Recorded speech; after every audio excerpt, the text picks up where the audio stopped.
Welcome to the Two Guys One Cast podcast with Caesar and Christian. What's we are up? here.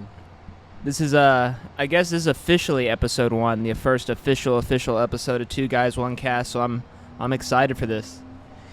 Heck yeah. The other ones were a little bit of a test run. You know, we did it official now. We got everything. We got the mics. We got the interface. We got everything more professional. We want to take this serious. You know what I'm saying? Yeah, I'm excited. This is gonna be an exciting journey for everyone. So me and Caesar have been discussing of topics we want to discuss. So I guess episode 1 is gonna be kind of introductory. So I'll be the first guy to kind of introduce myself. Y'all get to know me, and then episode 2 we're gonna do Caesar. So yeah, we've been thinking, like, brainstorming of what guests do we want to have on and all that, people that are from Fort Worth and all that stuff. But I told Christian the other day, I was like, bro, you're the one that has a rock band. You know, you're from here. You're the perfect person to be our first guest. Hell yeah. On your own podcast. Right? I mean, hey, they got to know us. They don't know us for shit right now. Facts, for real. Yeah, we want to make this go international, not just local. And like I said, we're going to take it serious. So, yeah, we're going to be posting everywhere. YouTube, Facebook, Instagram. The whole 9. Hopefully someday we can look back at this and be like, damn, this is episode numero uno. Like, facts. Getting our legs wet. The whole 9, man. I'm excited. I mean, look, Fort Worth podcast. We got the skyline of downtown Fort Worth behind us. Backdrop. And shout out to Caesar's cousin Aubrey for hooking us up with this spot. This is heck yeah. Couldn't be any better, and we're nothing but grateful for this. For real, yeah. Her apartment is literally right downtown on the south side, but it has a great view of downtown. So I was like, hey, can we use your party room, or what do they call this? A clubhouse? Is that what they call guess it? Like clubhouse, balcony types thing. And she said, yeah, go for it. You're more than welcome to use it. So we're here. This is going to be our setup for the meantime.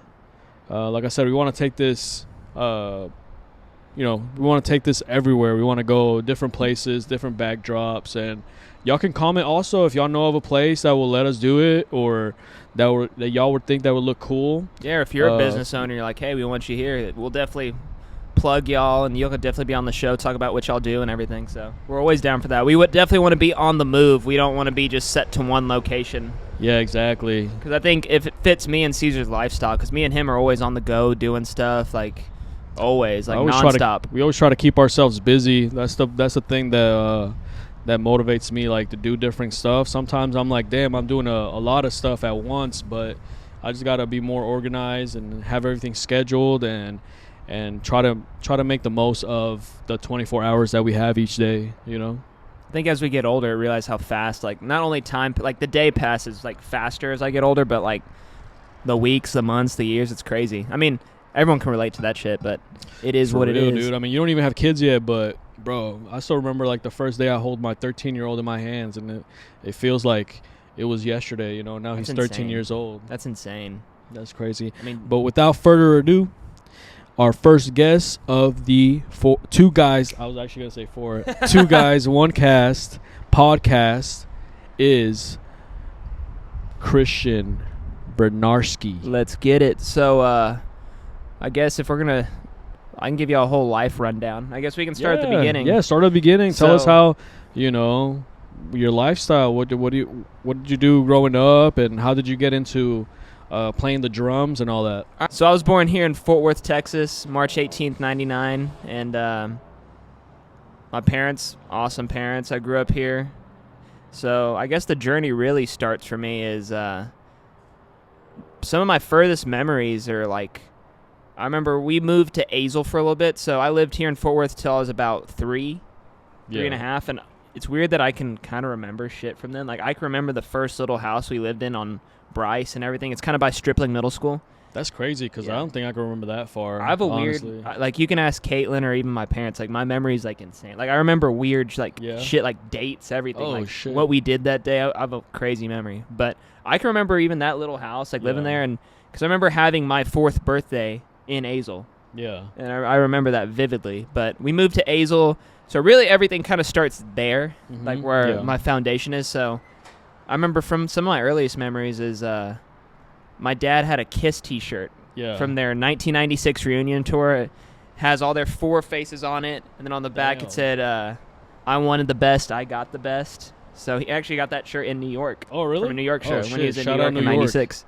And so I would just look at that shirt, and I was just like, man, this thing is sick. I was just drawn to it. So my dad showed me who Kiss was, and I started listening to the CDs on like a little Walkman CD player. I know we've talked about this before because you had one. And I would just listen to the CDs on there, and then he gave me that. He gave me Guns N' Roses' Appetite for Destruction, and then all that really got me into music. And then I was always drawn to drums. Yeah. Always drawn to the drummer. Like, I just loved the look of a drum kit, what they did. Like, I was like, man. And I've always been super energetic and super athletic, so I was like, man, that's something for me. It just, even at that age, I just kind of like an instinctual thing. Heck yeah. So I got into that, and my dad was like, man, if you want to play drums, you got to listen to Motley Crue. Like, Tommy Lee, he's a badass drummer, one of the most famous drummers from my generation. So he got me Motley Crue's Greatest Hits. The DVD, though. So it's all their music videos from their first music video to like up to that point in 2003 when that DVD released. And that was my, dude, it was my fucking Bible. I watched that shit all the time. And it's funny because I would watch and he'd, do the stick spins and all that. So I still incorporate that to this day. So he's one of my biggest influences. I actually even have a tattoo right here of Tommy Lee right there. And that my man Andy Martinez did, which he's done everything on me. So shout out Andy, the we'll GOAT. Put his tag up here somewhere. Oh yeah, we'll definitely plug him in here. But so that got me started, and then at that time it was 2004 going into 2005, and like I was listening to Motley. Like my bands I was listening to at that time really was Motley Crue, Pantera, Guns N' Roses, and Kiss. Like those are the bands that really got me, and Rob Zombie. So those are the bands that got me into it, and I still, even late 2004, I still remember seeing the news report when Pantera's Dimebag Darrell was shot and killed, which is a hometown hero for That's crazy. Where was Dallas, it? Where did he get shot? He was shot in Columbus, Ohio, December 8th, 04. And just... What was the reasoning? Some crazy fan, 30 seconds into their set, and this is towards the end of their tour, just jumped on stage and shot him in the back of the head. Holy fuck, it's a crazy story. But I remember that news report. I was a little kid, so I was December 8th, 04. I was 5. I remember seeing, like, waking up the next morning and see it on the news. Damn. He's one of my biggest influences too, but I'm jumping everywhere. So, anyways, back to Motley Crue. 2005, they get back together. My dad gets me Red, White, and Crew, the CD, when it comes out in like February 05. That's like, again, another Bible for me. I just listen to it all the time. Like, all those songs I know like the back of my hand. I learned how to play them and everything. And really a game changer for me too was Motley Crue's Carnival of Sins DVD, which is from that tour that came out, I think in 06, but it's from that tour. And I'd watch Tommy Lee, all the things he'd do on the drums. Like, if I couldn't figure out, like, by listening, I was like, well, how the hell does he do that? And I'd visually see it. Right. So that's kind of he was pretty much my drum teacher. Oh, damn. And then at that time, YouTube's coming around. So I'm starting to watch YouTube videos and learning stuff. And at that same time, I'm still a little kid, so I'm playing sports. I'm doing this. I'm playing, like, at that age, soccer and t-ball, baseball, and then get into football. So sports became a big part of my life from, like, 5th, 6th grade on through high school. And I think that part really taught me discipline and, like, work ethic. Because my dad played football at TCU from 1984 through 89, and that's how my parents met. My dad's from Austin, and ended up getting a scholarship to play football at TCU. My mom's born and raised here in Fort Worth, and ended up at TCU, so that's how they met, was from that. By the way, his dad made it to the WWF, so we definitely have to have him on the pod one of these days, for sure. Yeah, it's crazy because my... grandpa and dad. My grandpa is actually the first inductee class into the WWF Hall of Fame. Damn, and that's crazy. I forget what year it is. I think it's like 94, 95. I'm going to have to look it up. But my dad inducted him. Oh, shoot, that's wild. So we'll definitely have to have him on the podcast. He's got crazy stories. Because, I mean, he moved here to Fort Worth in 1984 when he got recruited and played football at TCU. And he's been in the Metroplex since then. I mean, he's been everywhere else. He lived in Houston for a little while and other places. But all in all, the 99% of that time he's been here in Fort Worth. That's awesome. So that's how, I guess, sports and him, he taught me how to, like, work for a goal. Right. And so I would, like, in the summer I was running hills, throwing footballs, like all that, like getting in shape, working out, and staying disciplined. I noticed once I got into 7th grade, I was doing that all summer, just staying religious. Yeah. And I noticed how much better I was than all the other kids. Like my endurance, my speed, and my ability, I was like, holy shit. So it was like opening Pandora's box for me, where I was like, man, like work ethic takes you a long way. Definitely. So from then on, I just started being really like a workhorse. Yeah. Since I kind of saw how that worked, and I was staying disciplined to what I did. You know, eventually like football kind of fell by the wayside, and I was listening to more and more music. And by the end of high school, I was just disgruntled with, you know, like coaches and stuff here in Fort Worth, because sorry but not sorry, the football coaches in Fort Worth ISD are trash. I'm just going to keep it a buck. For real. Respectfully. That's why we don't win state championships here. That's why everyone moves out to like Alito and Allen and all that shit. But Alito's nice. Oh, yeah. But sorry but not sorry. Get y'all's games up, weak asses. But for real. Anyways, I started listening to more music. I got disgruntled with the sports thing. So I took all the work ethic I did, and I was still playing drums, obviously. Still doing that. But once I made a switch, I was like, you know, I'm going to take all this energy I'm putting into this and just solely focus on drums. Yeah. And being the best I can be. Because honestly, like at that point, I was always going to record stores, doing this, doing that, going to shows. So I was like, man, I'm going to put all my energy in this because this is what I love. Like I said, one of my first memories is music. So that, and even there's a story my mom said. They got married, and she was like auditioning like string players. Right.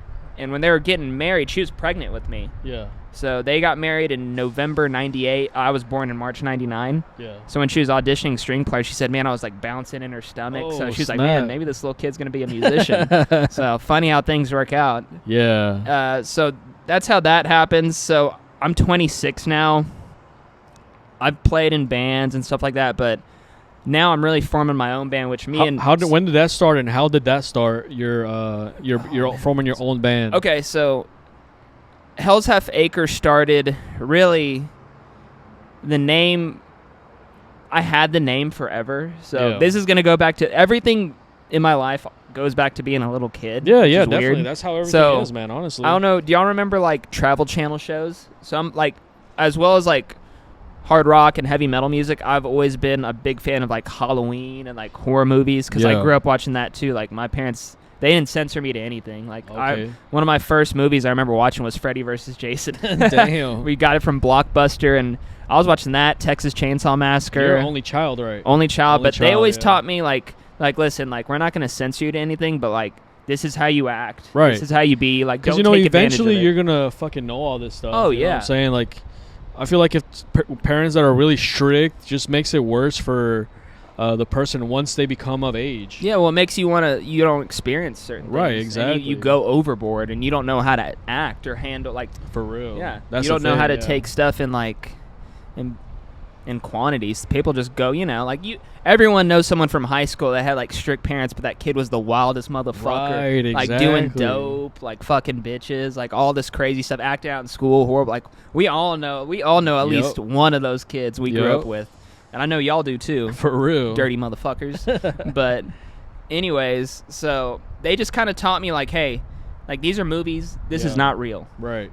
Like you always, you know, this is another thing. Like they've always taught me to treat people with respect. So anyone from that age on, I was always saying, you know, yes, sir, no, sir to my teachers, anyone older than me, and just showing everyone respect. Because my dad always told me, and this has stayed with me since I was a little kid, he said, I don't care if it's the richest man in the world or just the poorest man, a bum on the side of the street, you treat everyone with respect and the same amount of respect. You treat people how you want to be treated also, you know? Exactly. So it goes from there. Like that's, you know, they didn't censor me to anything. Yeah. So back to that was, I was watching horror movies and all that, but I was always good in school, polite. Like I knew how to act, but like when I got home, you know, I was running around. But when I'd get to school, I was, you know, yes, ma'am, no, sir, all that stuff, and being obedient, because I didn't want to disappoint my parents, because they hooked me up. I had nothing but the best childhood. Like I can't thank them enough, and they've always been supportive of anything I wanted to do. So I love them more than anything, and I respect them. So another part of me wanting to do this is wanting to give back to them for all they've done for me, because I mean, not everyone's fortunate enough to be born in like into a good circumstance. Like, you know, they had money, they had this and that. Like I never suffered. I never went to like never was hungry. Like I had everything I wanted. So Yeah. it was you say always, you were like in the middle class or upper middle class? I would say upper middle class because Yeah. we always had like big ass houses. Like in Yeah. Azle, we had I don't know the square footage, but it was a big 2-story house. I Damn. mean, massive walkway when you came in. It was super cool, Fuck. man. And like our family would like it was so big. Our whole family would come over for like like Thanksgivings, Christmases, and stuff like that, and stay there, and we'd host all that kind of stuff. That Azle house is sick. I mean, I might have to drop it in here so you can kind of get a visual. I know I forget the address, but I'm not gonna say it so fuckers don't go and stalk it. But so from there on, back to the Hell's Half Acre thing. I'd watch Travel Channel as a little kid, and this is like in the like 2008 to 2010 time frame, and they would do like countdowns of best haunted houses all across America. And if you know Cutting Edge over here in Fort Worth, it is the Guinness Book of World Records for it's the longest walk-through haunted house. And it was then still too. I think it is to this day, I'm pretty sure. How long does it take to walk the whole thing? It's like an hour. Damn. But it's like segments of it, but it's an old meat packing plant. Yeah. And so when they introduced Cutting Edge on there, they would say it was like Cutting Edge Haunted House located in Hell's Half Acre, Fort Worth. Shit. And it said that in there, and I was like, yo, that's badass. So I was like, that reminds me of like, and like, this is another fun fact, like Hell's Half Acre, it's kind of reminding me of like Guns N' Roses. Right. So like if you know Guns N' Roses, they say GNR, so that's why I abbreviated HHA. Yeah. It's a play off that, because that's one of my favorite bands of all time. Heck yeah. So I started doing research, even as a little kid. I was like, what's Hell's Half Acre? So I looked it up. So in the 1870s, Hell's Half Acre was a red light district, also referred to as the Bloody Third Ward.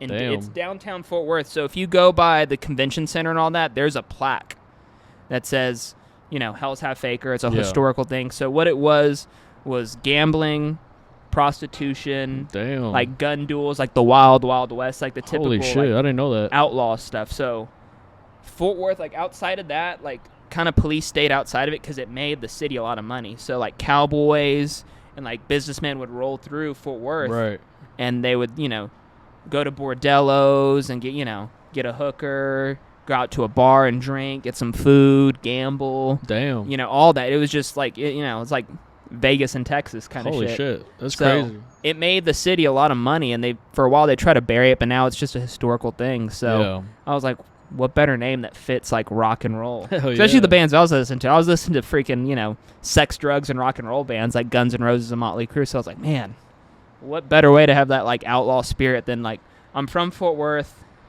It's a Fort Worth band I want to put on for the city, so might as well name it after old Fort Worth, and that ties into like what kind of music I'm doing and like the attitude and vibe we're going for. Hell yeah. So that's how I got the name Hell's Half Acre, which is a question Alberto actually asked me on my history. Yeah, that's a 2-for-1 special for my dog Alberto. We love you, Shout out homie. Alberto. And so that's how that started. So that name was the inception. And I would tell some of my, like, I'd jam with kids in high school, and they're like, that's not a cool name. It's too long. I'm like, whatever, bro. There's so many other, like, big, long band names, like Bring Me the Horizon. Like, that's a long-ass name. That's way too long. Yeah. Like, and I love that band, but that's I think it doesn't really matter what the name is, as long as, you're good and people fuck with it. They don't care exactly. what the I mean, name look is, at some of these. look At, like, the band Korn. Like, fuck. Or, like, Slipknot. Like, those are weird band names, but they're big-ass bands. Yeah. Like, look at Kiss. Or like Pink Floyd. That's band, right? Yeah. So, I mean, I thought Hell's Half Acre was cool, and then it started really with my buddy Doug in 2021 is really... So I'd jam with a bunch of people. Just no one was ever serious. So the first serious guitar player I found was my buddy Doug. He's from Dallas. So the story of that goes, this is late 2020. This is after my grandma died, she was another person who bought me tons of records, bought me Kiss. She's from Austin. She's my dad's mom. Yeah. So she'd hook me up. I remember it was just a weird time. Sucked because, she died in November 2020. Yeah, it was November 2020. And, I was just, going about my thing, playing drums every day in college at the time. And I come home from my other grandma's house, my mom's mom, from helping her with stuff. And I hear music playing, and it sounded like Van Halen. I was like, oh, someone's just jamming like a Van Halen record in their garage or something.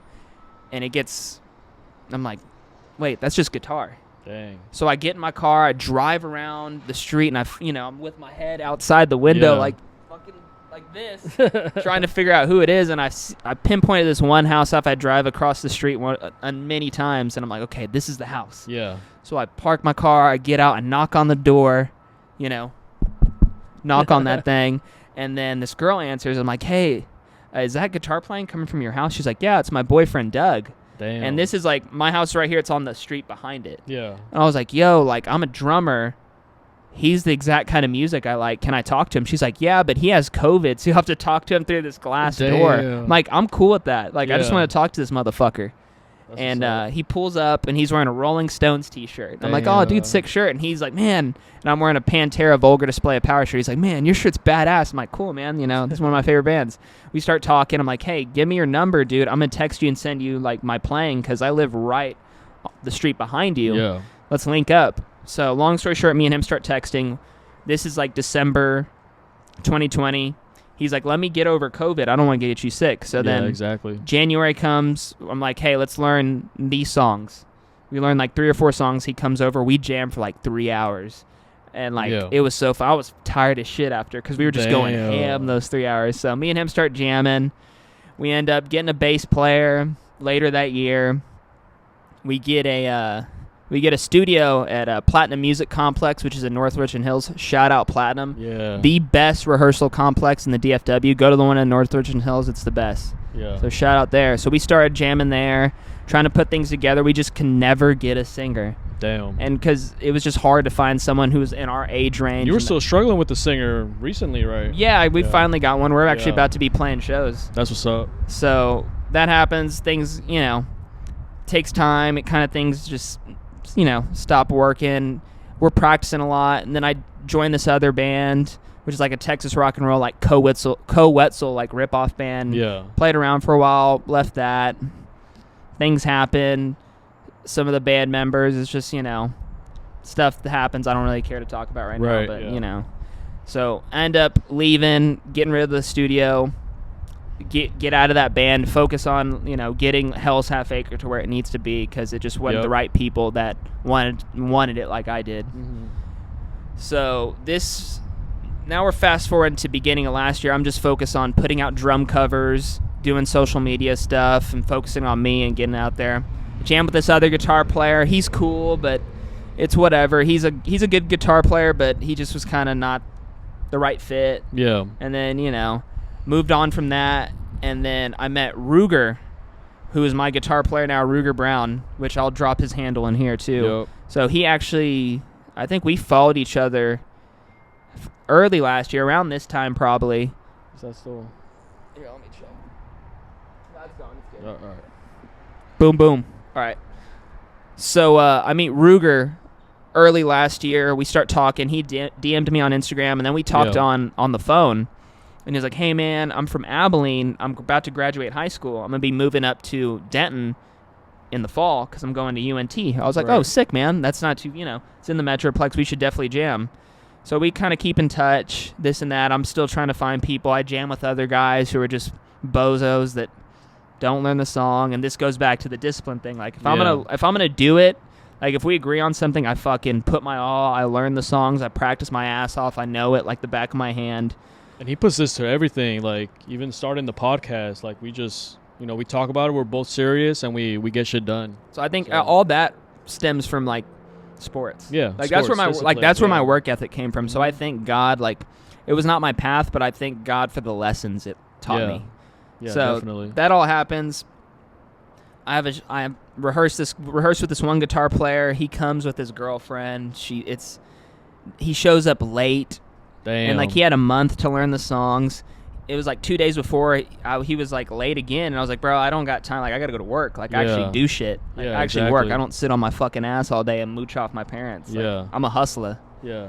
So this day comes, I'm off. He shows up like 4 hours late. Damn. And I'm like, luckily it's an off day, but I'm like, okay.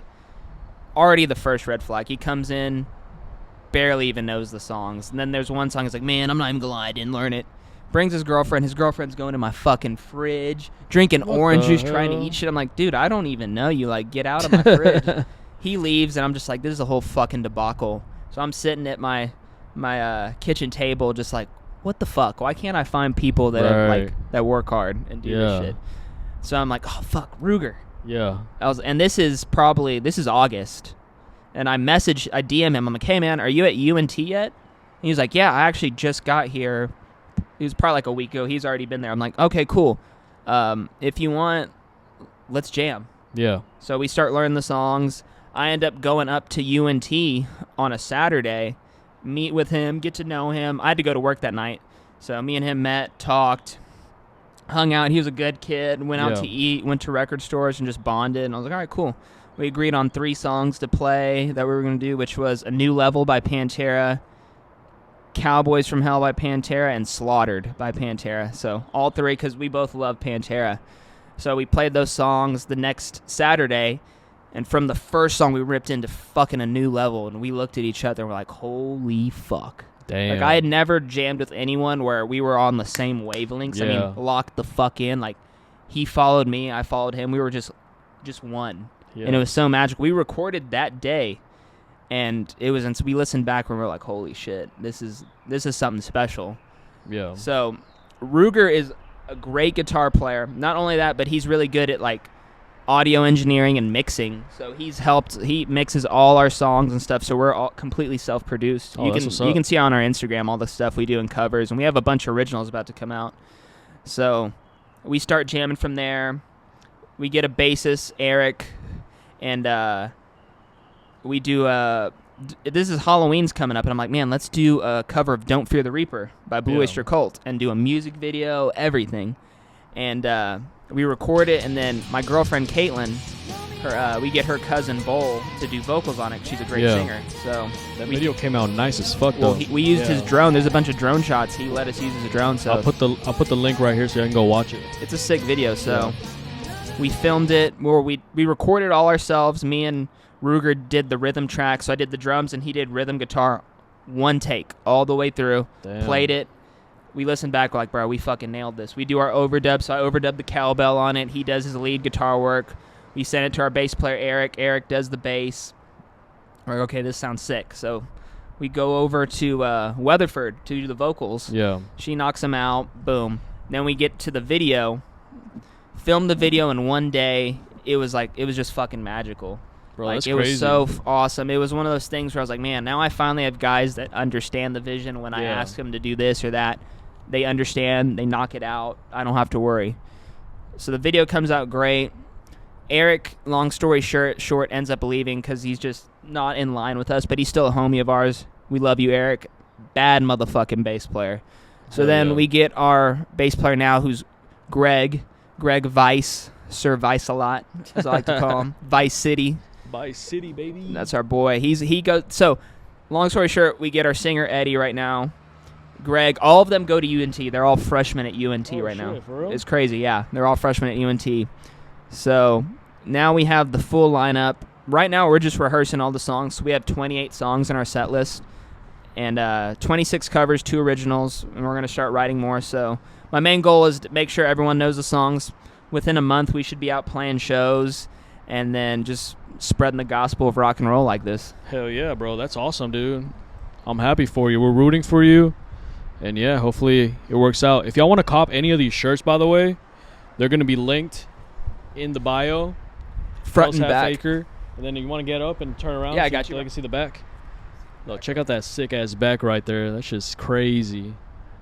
Hell yeah. We'll drop the promo video right now.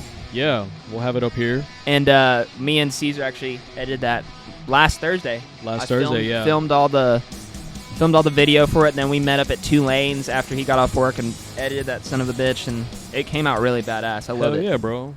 Hell yeah. He hit me up. He's like, hey, can you help me out? I'm like, yeah, bro, let's do it. It didn't work out during the day. I was like, bro, let's just meet up after work. Yeah, well, I was like, man, I don't think I have good enough footage. So I went to Home Depot, bought a chain, and that everything. Shit came out nice. Filmed it in my drum room with the black lights, worked on lighting, got a bunch of cool stuff. Yeah. So we'll drop the link so you can cop the shirts, $30 each. Yeah. Front and back print.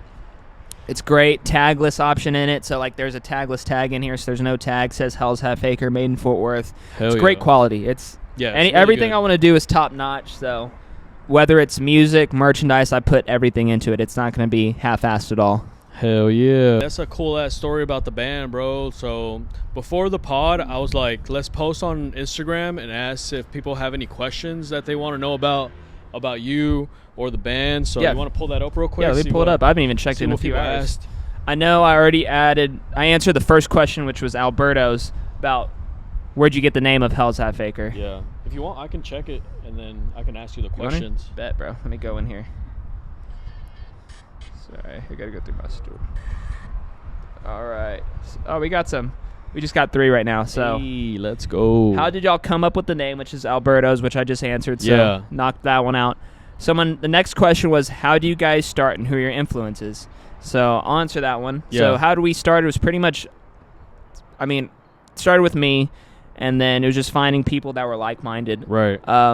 Influences are, I'm a big fan of everything from like old school classic rock to like old school metal to like everything from pretty much the 70s to today. I'm a fan of a lot of stuff. Mm-hmm. So basically the main influences are Motley Crue, Guns N' Roses, Pantera, Kiss, Rob Zombie, Marilyn Manson, even bands like Bring Me the Horizon, Avenged Sevenfold, Asking Alexandria, a lot of different stuff, Rush, stuff like that, Queensryche. So those are like the main influences, and what I'm trying to do is like, it's still modern, but we have an old school vibe. Like as you can tell, I have the long hair, like a bunch of like the 80s bands did. So having the whole look, the total package, just writing badass tunes, having the visuals. So I love a lot of like visual bands like Motley Crue and Kiss and stuff like that. So having the visuals, having the merchandising. So, drum wise, my drumming influences are everywhere from Tommy Lee, Peter Criss, Vinnie Paul, The Rev, Joey Jordison, Tommy Aldrich, Neil Peart, Mike Portnoy. There's tons of dudes I love. Even newer guys like Luke Holland, James Cassells. There's so many. Dude, I have so many drum influences I'm going to even forget right now. Yeah. Just on the spot. But I'm a drum freak, and I drum every day. Like, I drummed before we did this podcast and everything. Those are pretty much the main influences in terms of rock. And then I get a lot of influences from, like, horror movies or even just anything, like movies like John Wick and stuff like that. Right. So influences are all over the place. I definitely want to have, like, a Wild West rock and roll vibe with, like, horror elements and stuff like that, but be very, like, real and grounded and talk about real things and not be, like, hokey. Yeah. So that's what's up, bro. That's the main influences. Let me see, what's the next one? Oh, I know this. My dog Hazer said, "Who gives the best hugs?" Hey. I think it's your gay ass, respectfully. I'm just kidding. I love you, dog. I love that one. That's a good one. That's some good shit. Love Hazer. He's a sweetheart. I actually saw him 2 Saturdays ago. That's my dog. Shout out. He's another great guitar player. I'll pin his Instagram in here, too, so I can go follow him. Yeah, he's a super cool, good friend, great guy. All right. So those are the questions we have right now so far. Let me check anything else. Yeah, that's it. I only posted it like an hour before we did this, so yeah, I was actually gonna do it last night or ask you last night, but then I knocked out. I was actually like falling asleep, and I was like, oh shoot, we should ask that because tomorrow I already told him, I was like, bro, let's just talk about your band on the first podcast. So yeah, but I was already like knocking the fuck out. I'm like, no, I'll do it in the morning, and then I got up, did other stuff, and then I forgot until like type shit. When I was about to get into the gym. I'm like, oh shit, I never texted him. Yeah, when you did, I was like, oh shit, let me go. I was eating breakfast, so I just went outside. I was like, hold on, let me put in my headphones so people can hear me through this mic. Hell yeah. So I knocked that out, but yeah, I'm excited. That's pretty much a quick summary because if we go into details, it'll be like a 3-hour long pod. Straight up, dude. It'll be a fucking Joe Rogan pod. Type shit. It'd be like Joe Rogan meets Joe and Donald. Quite frankly, listen, Joe. Bro, this motherfucker does a badass Donald Trump impression. He uses it at work all the damn time. Yeah, I'll answer the phone and people will be like, I'll be like, thank you for calling Olive Garden Ridgemar. This is the Don. How may I help you? Quite frankly. But I'll do it all the time. I've been, it's just funny shit. Everyone's like, how do you do it so good? I'm like, I don't think I'm like the best at it or even that great. I don't know.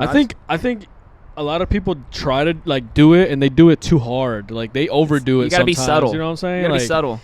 I think it's perfect the way you do it. I appreciate it. Well, quite frankly, I remember even like people at work they'll be like, so like, why do you do it so perfect? I'm like, listen, you got to realize, like, not only is, like, even do the hands and everything. You got to do the hands. The small hands. If you don't do the hands, it's just not right. And the shoulders and everything. Yeah. That's funny. So, I mean, I've been watching even before he became the president in 2016 and all the election stuff. But think like The Apprentice. Right. I grew up watching that shit. Right. Like seeing him, you're fired. All that shit, man. So, I mean, he's been a pop culture icon since the 80s, man. Yeah. So, I don't know. It's just one of those things. I guess my voice lends well to it. There's other impersonations I can't fucking do, but no, we won't release those out yet. Yeah, no. For some reason, the Don just correlates with me. Hopefully, one day we can have him on the podcast. Right, that'll be wild. Maybe when it happens, we can cut back to this foreshadowing, and we're like, "Listen, Don, it's good to see you. It's good to see." Like, I have to say we might be cut from the same cloth. You know what I'm saying? And he goes into it, and he'll go fucking like 5 minutes at work, and sometimes I'll get lost in the dawn. Lost in the dawn. That's crazy. But yeah, let us know. We wanted to do like a phone number, so when we do these podcasts, maybe we'll do a live at the same time, and then we can have people call up, and we can just answer questions or talk about whatever y'all want to talk about. Yeah. I mean, I'm excited for this. As the more I got into this freaking podcast, the more I got comfortable. I'm like, fuck, this is just a conversation on camera. For real, sometimes we just have conversations, even at work or when we go out. Like, we're like, damn, that's like podcast material all the time. Well, like, we got to even throw it back to like the brainchild of this was Antoine. Yeah, shout out Antoine. Antoine Rhodes, our boy. He was like, man, we have some great conversations, bro. This is like podcast material. And he's a big Theo Von fan. Like, he loves Theo Von and loves podcasts. I was like, man, you're kind of right. Like, sometimes we'll say, like, sometimes we'll give each other advice. I'm like, God damn, that was some, like, Confucius shit right there. For real, dude. Like, we're, like, fucking philosophers. So we're like, man, we should probably, like, document some of this stuff. And just go off and have conversations and see. And that's how it started. Because around the same time, I had bought this camera, and it came with a mic.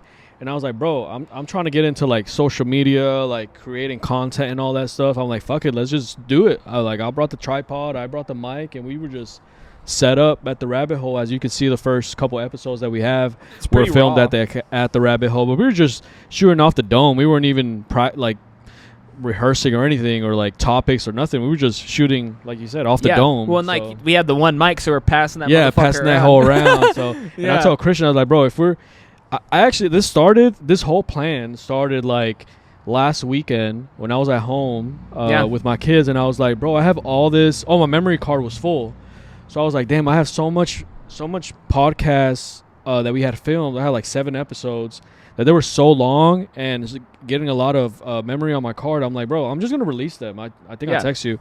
I'm like, I'm just gonna release them because they're just on there. And then Christian's like, bro, we should run it back. We should like get mics and all that. I'm like, yeah, bro, we should. I was like, why not? And then that's when everything started. We started brainstorming, and I was like, bro, let's meet up and brainstorm and let's see what we can do with this and go check out locations where we can shoot. And I told him, let's do it during the day and be more focused. And yeah. Well, that's why there's probably and this is not me saying this just because we're co-hosting together.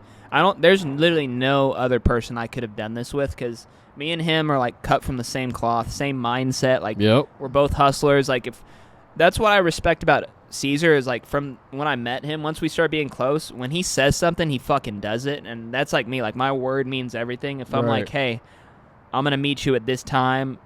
I'm going to, like, if I tell you, if we're agreeing upon it, like, that's accountability, and I'm going to do it. Right, exactly. Sometimes, like, we talked about this before, is like everybody's busy, everybody got their own life. I mean, I have 3 kids and a wife and 2 dogs, so obviously, we're both busy, we're always on the go. But if you just put your time into things and put a schedule out, you'll have time to do shit. And that's what we both realize. And that's why I fuck with him, because he's like that as well, like me.